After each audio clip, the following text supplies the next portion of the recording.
Friends, वेदना stories में आपका स्वागत है। मेरी आज की कहानी है प्यार की भूख। जब से रंजना जी को अपने बेटे विवेक का मुंबई से 7 महीने पहले फोन आया था कुन कि उनकी बहू कोमल माँ बनने वाली है, सबसे अधिक खुश रंजना जी को ही हुई थी। आखिर दादी जो बनने वाली थी। और वह कहते हैं ना, मूल से सूद अधिक प्यारा होता है। शुरू के 15 दिन में न जाने कितनी बार फोन करके कामकाजी बहू कोमल को तरह तरह की हिदायतें दे डाली थी। वह तो बाद में सुभाष जी के समझाने पर उन्होंने फोन करना कुछ कम किया। अरे भाई, पढ़ी लिखी बहू है और आजकल की लड़कियों को सास की इतनी दखल अंदाजी पसंद नहीं होती है, इसलिए इतना मत बताया करो। और आजकल के बच्चे कोई बेवकूफ नहीं है, हर समय डॉक्टर की निगरानी में भी रहते हैं। तो थोड़ा संभल कर, कहीं तुम्हारे अत्यधिक प्यार के कारण कहीं और कुछ गड़बड़ ना हो जाए। सुभाष जी की बात भी सही थी।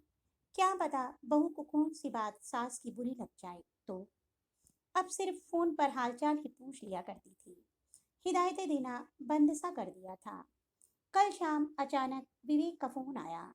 माँ कोमल की तबीयत ज्यादा खराब है, डॉक्टर ने उसे पूरी तरह से बेड रेस्ट के लिए कहा है और मैं अकेला अपनी नौकरी के साथ उसकी देखभाल नहीं कर पाऊंगा।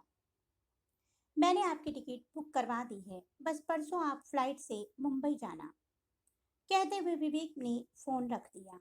विवेक की बात सुनकर रंजना जी को अपनी बहू कोमल की बहुत चिंता हुई। वैसे भी कोमल के मायके वाले तो लखनऊ में रहते थे और अकेला विवेक उसे कैसे संभालेगा।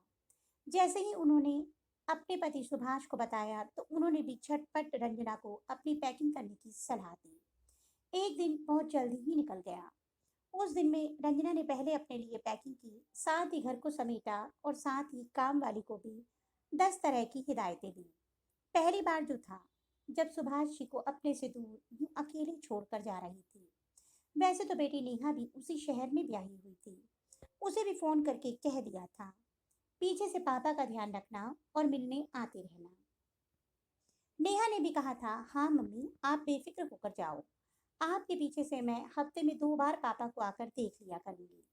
परंतु आप कितने दिनों के लिए जा रही हो? नेहा के इस प्रश्न का उत्तर तो रंजना जी के पास भी नहीं था। पता नहीं वहां पर कोमल की तबीयत कैसी थी। पहली बार अकेले हवाई जहाज का सफर करके जैसे ही रंजना जी मुंबई पहुंची तो कमजोर कोमल को देखकर उन्हें बहुत गुस्सा आया। सच, तुम आजकल के बच्चे बस पैसा कमाने की मशीन बन गए हो। अपनी हालत देखी है, बिल्कुल ध्यान नहीं रखते। सास की प्यार भरी डांट के लिए तो जैसे कोमल तरस गई थी। इतने में विवेक ने मुस्कुराते हुए कहा, माँ, अब तुम आ गई हो ना, इसीलिए तो तुम्हें बुलाया है कि इसको खूब डांट लगाओ। हंसते हुए विवेक ने कहा, हाँ हाँ, तू तो जैसे बहुत हट्टा कट्टा और ताजा तंदुरुस्त लग रहा है। ऐसी अवस्था में बहू की देखभाल की जिम्मेदारी तो तेरी ही थी। बहू से ज्यादा मुझे तेरे काम खींचने चाहिए। कहते हुए मजाक में रंजना जी ने विवेक के कान खींच दिए। अरे माँ, क्या करती हो? अब तो एक नन्हा मुन्ना शैतान आने वाला है, उसके कान खींचना, मेरे क्यों? बेटा, तू चाहे कितने ही नन्हे मुन्ने ले आ, पर माँ के लिए तो हमेशा छोटा ही रहेगा। हंसते हुए रंजना जी ने जवाब दिया। सच, माँ के हाथों में जादू होता है। माँ के अनुभव के कारण 8-10 दिन में ही कोमल की तबीयत में सुधार आने लगा। अच्छे खान पान से उसके चेहरे की रंगत भी निखर आई थी। हर रोज पति सुभाष से फोन पर बात हो ही जाती थी। रंजना जी इधर बहू का ध्यान रखती और उधर ध्यान हर समय पति सुभाष पर भी रहता था। पहली बार था कि वो सुभाष को अकेला छोड़कर आई थी। पहले मायके भी जाती थी तो सिर्फ एक रात के लिए ही जाती थी। शाम को विवेक ने दफ्तर से आते ही कहा, मम्मी, डॉक्टर ने कोमल को अभी भी बेड रेस्ट के लिए ही कहा है। रंजना जी का हाथ पकड़कर कहने लगा, माँ, अब आप आने वाले मेहमान का मुंह देख कर ही जाना। उस समय तो रंजना ने हंसते हुए हामी भर दी, पर दिल में एक अजीब सी हूक थी। रंजना जी को अपने पति सुभाष की बहुत याद आ रही थी, परंतु इस उम्र में एक बहू की सास को यह सब बातें क्या शोभा देती हैं? यही सोचकर रंजना जी ने अपना दिल मार लिया। और यदि मन की यह बात सुभाष जी को कही तो वह भी क्या कहेंगे? इस उम्र में जाने की जिद करती भी तो अच्छी नहीं लग रही थी। और अब तो दिमाग और दिल में जंग जारी थी।